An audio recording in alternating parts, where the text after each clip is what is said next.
He thought he could come back into my life, that I'd forget the past, that I'd fall for his lies again. But life had moved on, and I wasn't the same person he left behind. I was married, happy, and stronger than ever. What he didn't know was that some mistakes can't be undone, and some revenge is unstoppable. When my ex showed up at my doorstep after 12 years, I didn't recognize the man first, I recognized the timing. It was raining, the kind of rain that soaks through memory, and I was standing behind the door listening to my husband laugh with our daughter in the living room. That laugh was my anchor, my proof that I had survived a version of love that once almost destroyed me. I opened the door expecting a delivery. Instead, I saw the past standing there, older, sharper, dressed too well for the neighborhood, holding regret like a bouquet he hoped I'd accept. He said my name the way people do when they think it still belongs to them. 12 years ago, he left me with nothing but excuses and a broken sense of worth, telling me I was too ordinary for his ambition, that love needed space, that he needed to find himself. What he found instead was success, money, attention, and the audacity to come back when my life finally made sense. He looked past me into my home, the framed family photos, the quiet warmth, the life he didn't build. His eyes lingered too long, calculating, like he was already rewriting history in his favor. He apologized too fast. He said he never stopped thinking about me. He said marriage hadn't changed anything for him, but it could change everything for us. He didn't say my husband's name. He didn't ask if I was happy. He assumed I was waiting. That was the moment I knew this wasn't about love, it was about loss, ego, and control. I invited him in, not because I wanted him, but because I wanted closure on my own terms. As he sat on my couch, sipping water like a guest who might stay too long, he told me about his failed relationships, his divorce, his loneliness at the top. He said success was empty without the woman who believed in him before the world did. What he didn't know was that the woman who believed in him died the night he walked away without looking back. I listened, calm, smiling, letting him speak, because revenge doesn't rush, it observes. I told him my husband would be home soon. I watched his confidence flicker. I told him how my husband met me when I was rebuilding, how he loved me when I had nothing to offer but honesty, how he stayed when life tested us, how he never needed to leave to find himself. My ex laughed nervously, said men like that don't last, said passion fades, said he could give me a life beyond this, small happiness. That's when I realized he still thought I was small. I walked him to the door and thanked him for coming, and in his confusion, he mistook politeness for possibility. He texted me that night. Then again the next morning. Then every day. Messages about destiny, about mistakes, about how he could make me feel alive again. I didn't block him. I let him talk. I let him expose himself. Because the most powerful revenge isn't shouting, it's letting someone reveal exactly who they still are while you've already outgrown them. He thought silence meant hesitation, but it was strategy. Every message he sent revealed more of the same man who once drained me dry, entitled, impatient, convinced persistence could rewrite consent. He began reminiscing about moments that never mattered to him back then, exaggerating sacrifices he never made, reshaping memories where he was the hero and I was the unfinished business. I watched him circle closer to my life, asking about my routine, my work, my daughter, my marriage, masking intrusion as concern. I never gave details, only enough rope for him to hang himself emotionally. One evening, my husband noticed the change in my mood, the way I paused before answering messages, the way my phone buzzed too often. I told him the truth without drama because transparency was the shield my past never had. He didn't rage. He didn't panic. He listened. And that quiet confidence shattered something in me I didn't know was still cracked. My ex expected secrecy. What he didn't expect was unity. Days later, he showed up again unannounced, confidence sharpened into desperation, claiming he needed to see me, that it was urgent. This time, my husband opened the door. The two men stood face to face, one built on ego and regret, the other on presence and patience. My ex smiled too wide, introduced himself like he belonged, tried to reclaim history out loud.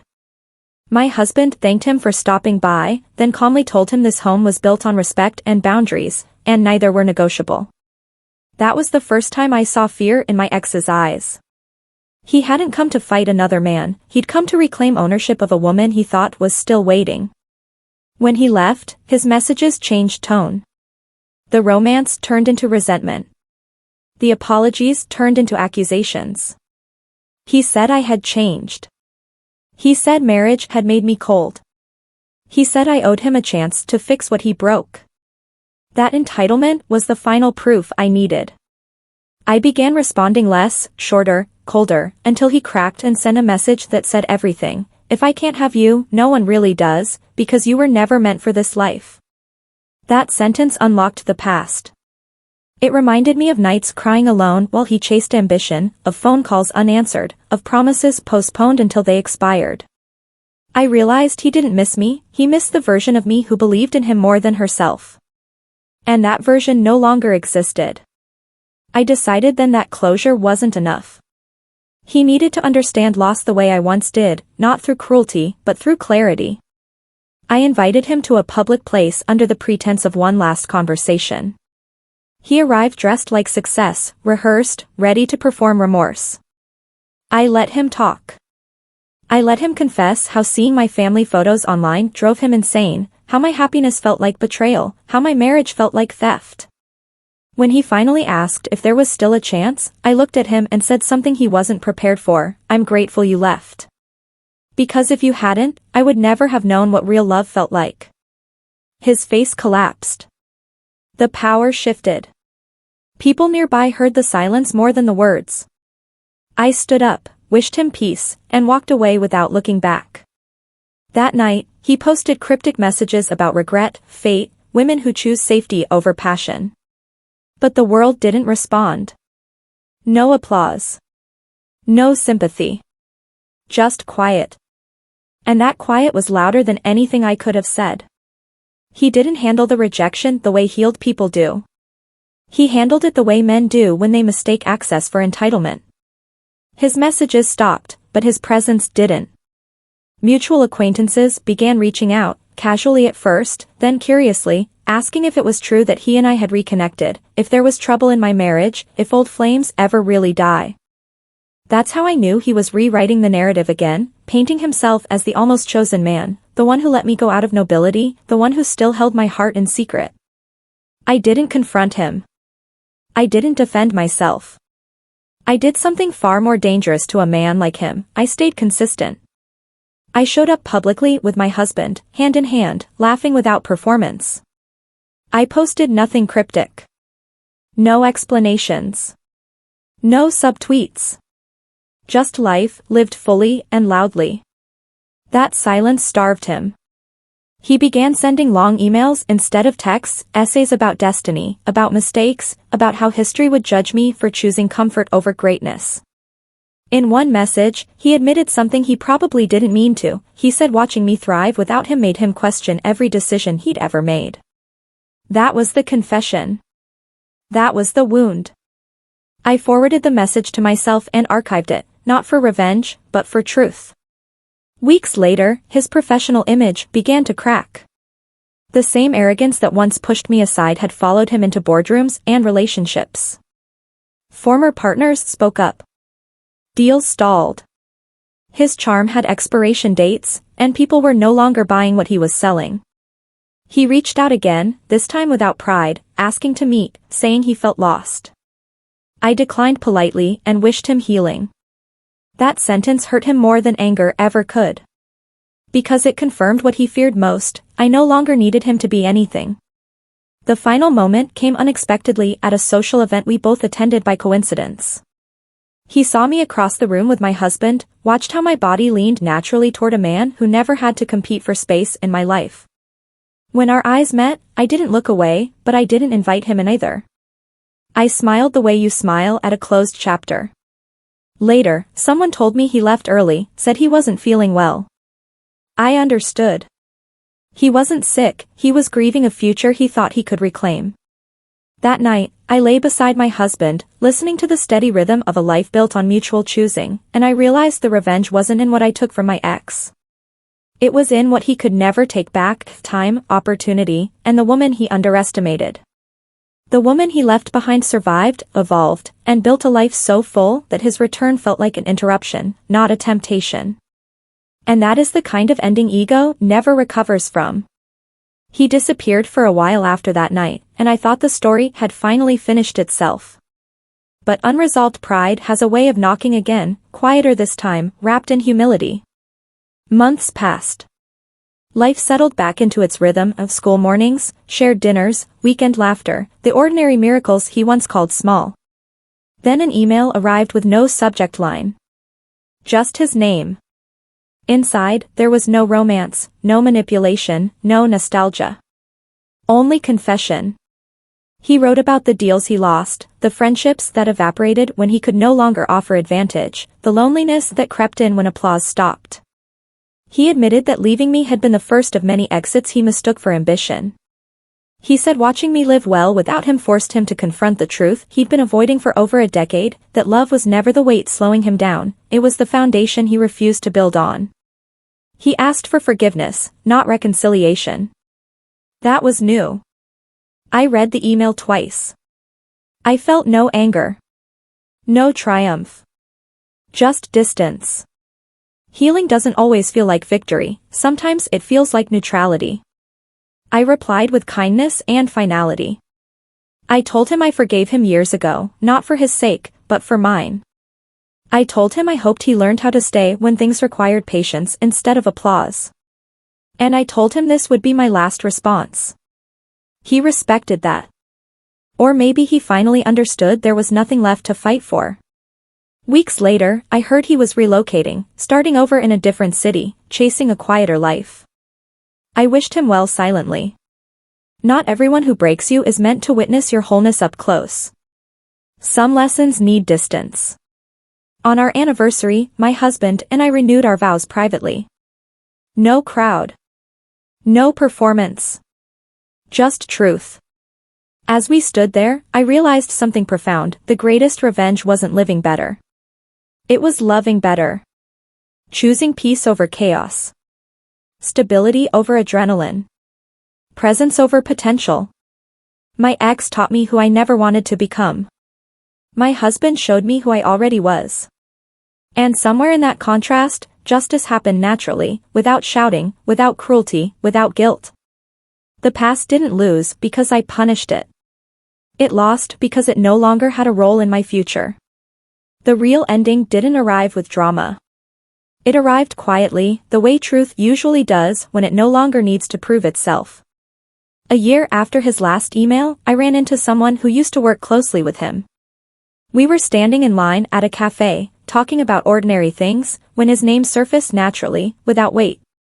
She told me he had changed cities, downsized his life, lost the fire that once intimidated rooms. She said he spoke about me once, not with bitterness, not with longing, but with something close to reverence. He called me the woman who taught him what leaving really costs. I nodded, thanked her, and felt nothing shift inside me. No pride. No sadness. That's when I knew the story had truly ended. Because when someone who once had power over your emotions becomes just another name in conversation, you've won in a way revenge fantasies can't touch. That night, I sat on the porch while my daughter slept and my husband worked quietly beside me, and I thought about the versions of myself that existed along the way: the girl who loved too hard, the woman who survived abandonment, the wife who learned to choose honesty over fear.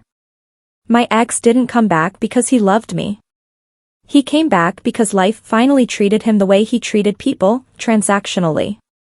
And when he reached for the one thing he thought he could reclaim, he found a closed door, not slammed, not locked, just gently shut. That's what haunted him. Not anger. Not rejection. But the realization that I didn't need to protect myself from him anymore. I had already moved beyond the battlefield. Years ago, he walked away believing he was choosing more. When he returned, he learned the truth too late, that what he left behind had become everything. The lesson didn't end with him. It echoed outward in ways I didn't expect. Months later, a younger woman approached me at a school event, nervous, eyes heavy with recognition. She said she had once dated a man who sounded painfully familiar: ambitious, charming, emotionally absent, always promising a future that never arrived. She said hearing my story through mutual circles helped her walk away sooner than I did. I hugged her, not as a survivor, but as proof. Proof that choosing yourself early changes the entire timeline of your life. That night, I told my husband about the encounter, and he smiled softly, the way men do when they understand that strength doesn't need an audience.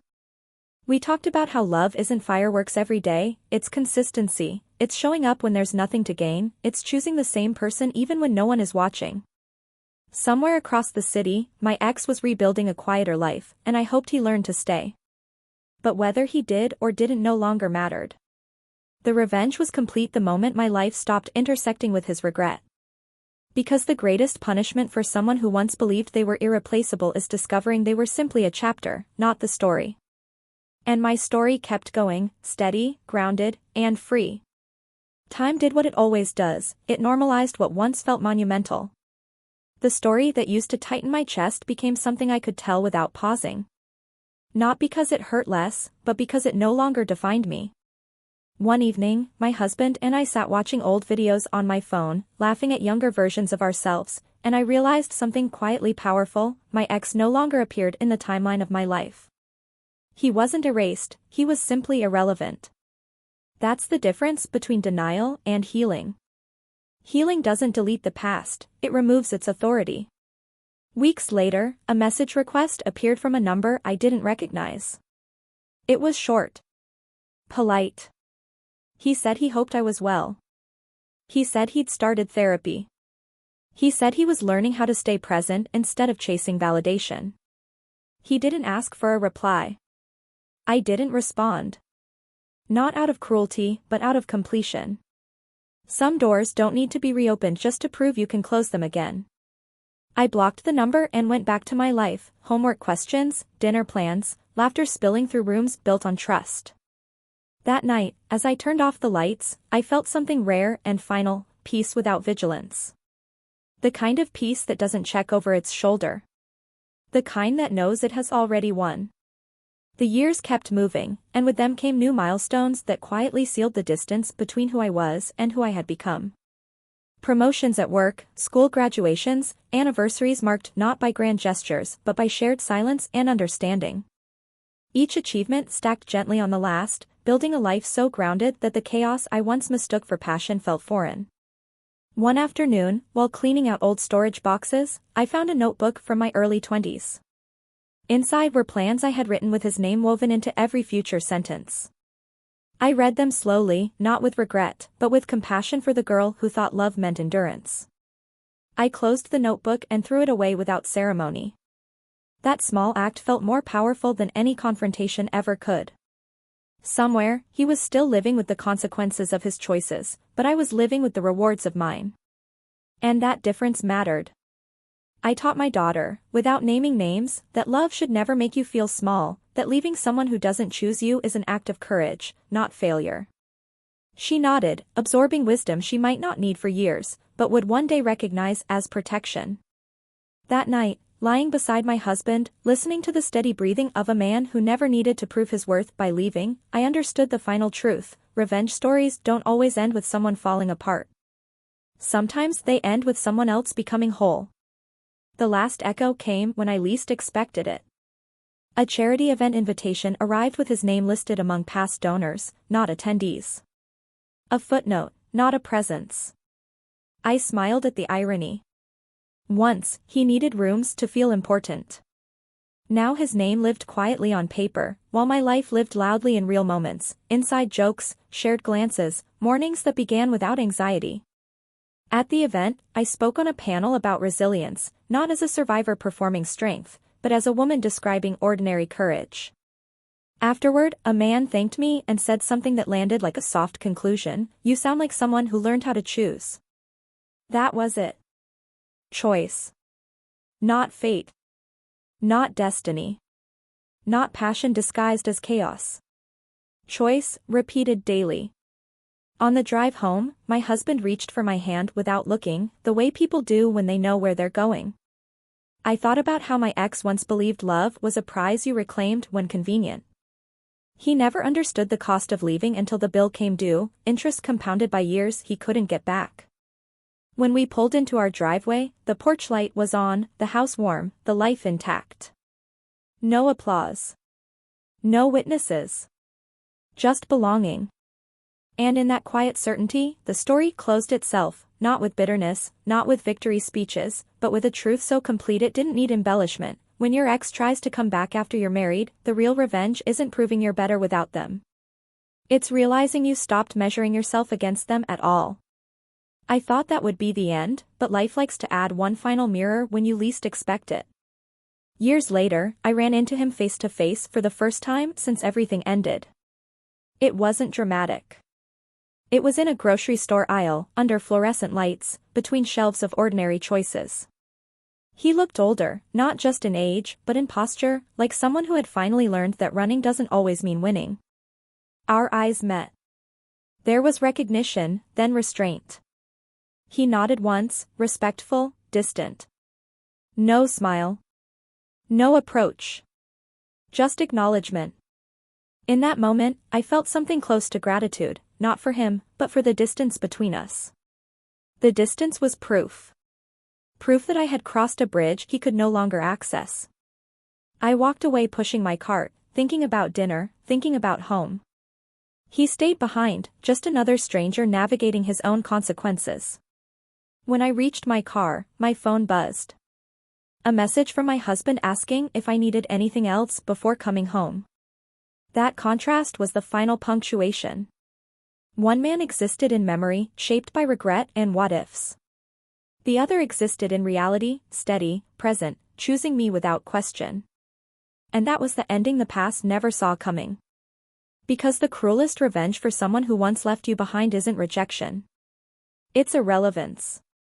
It's becoming so fulfilled that their return doesn't reopen wounds, it only confirms how far you've come. The following weeks were a storm I hadn't anticipated. Every text, every social media, like every seemingly innocent message from him felt like a needle pricking at old wounds, but I refused to give him the satisfaction of a response. I wasn't the same person I had been when we were young and foolish. I was married now, settled in a life that was mine, built from years of choices, heartache, and quiet victories. And yet, he persisted. It started subtly, a comment on a photo of my husband and me, a like on a post that wasn't even meant to be public. Then came the messages, "I see you're happy. Good for you. But we had something special, don't you think?" I stared at my phone, my chest tightening with every word. My fingers hovered over the keyboard, but I didn't reply. I had learned, the hard way, that silence was often more powerful than anger. But then the real game began. One evening, my husband and I returned home to find a bouquet of flowers at our door, extravagant, clearly expensive, with a note that simply said, "I know you remember. I can fix what we lost." I felt my blood run cold. The audacity. The delusion. He thought he could just waltz back into my life? That I would betray my marriage, my husband, my own sense of dignity? Not a chance. I knew I had to be strategic. This wasn't just about ignoring him, it was about teaching him a lesson he would never forget. I needed him to feel the reality of his own actions. So, I began documenting everything. Screenshots of messages, notes about when he appeared, evidence of his manipulations. My husband, oblivious at first, noticed the tension. When I explained, he held me close, his eyes steady and protective. "You don't have to fight this alone," he said. And in that moment, I realized something crucial. My real power wasn't in anger, it was in truth, clarity, and resolve. Then came the moment of reckoning. He showed up at my workplace, bold and reckless, acting as if we were teenagers again. His eyes, filled with the same familiar arrogance, scanned me as though I would crumble. I didn't. I stood tall. I called security, but I also smiled, a slow, cold smile that chilled him to the bone. "You should have stayed gone," I said. "This life, this happiness, it isn't for you to touch." It wasn't just words. I had prepared for the confrontation in a way he could never have anticipated. Evidence of his obsession, his harassment, everything I had meticulously documented, I handed over to the authorities. The restraining order came swiftly. His shock was palpable. He had expected charm, tears, or submission. What he got was the law and the undeniable truth that his time was over. The final blow wasn't legal or dramatic, it was simple, intimate, and utterly satisfying. I sat with my husband one evening, the sun casting a warm glow over our quiet living room, and I looked at him with all the love and contentment I had cultivated over years. "We're safe," I whispered. And we were. Safe from the past, from him, from the echoes of mistakes we had survived. Safe in the knowledge that nothing could unravel the life we had built together. Weeks passed. Life returned to its rhythm, gentle, grounded, and full of moments of joy. And then, one morning, a message appeared on my old social media account. "I gave you everything, and you threw it away." I laughed quietly, a sound of finality. He didn't understand that what I had now wasn't a shadow of our past, it was a fortress built on respect, love, and resilience. Revenge, I realized, wasn't about ruining him or making him suffer in ways that mirrored his torment. True revenge was living fully, authentically, and without him. It was seeing him as a ghost in my past, powerless to affect my present. And as I held my husband's hand, I knew we were untouchable, because our lives weren't built on obsession or manipulation but on trust, care, and unwavering commitment. I never blocked him immediately, I let him linger as a faint reminder of the life I had outgrown. But one morning, I simply deactivated that account. Gone. No trace, no temptation, no lingering shadows. And just like that, the chapter was closed. The lesson I carried forward, and one I hope anyone in my place would understand, is simple: you cannot rewrite the past, but you can command your present. You cannot control others, but you can control how you respond. And sometimes, the most devastating, satisfying revenge isn't punishment, it's the quiet, unshakable joy of a life lived on your own terms. As I looked out the window that evening, my husband beside me, I felt the weight of the past lift entirely. The sun dipped below the horizon, golden and peaceful, and for the first time in years, I felt free. Truly free. He could try, he could wish, he could regret, but it was meaningless. Because my life, my love, my happiness, they were mine, unbroken, untouchable, and infinitely better than anything I had lost before. And that was the end of his story. The real story, the one that mattered, was just beginning. Some people believe revenge is about making someone suffer. But the real revenge is living your life fully, loving deeply, and never letting the past control you. He tried. He failed. And we won. This is proof that the strongest power isn't anger, it's happiness, resilience, and a life lived on your own terms.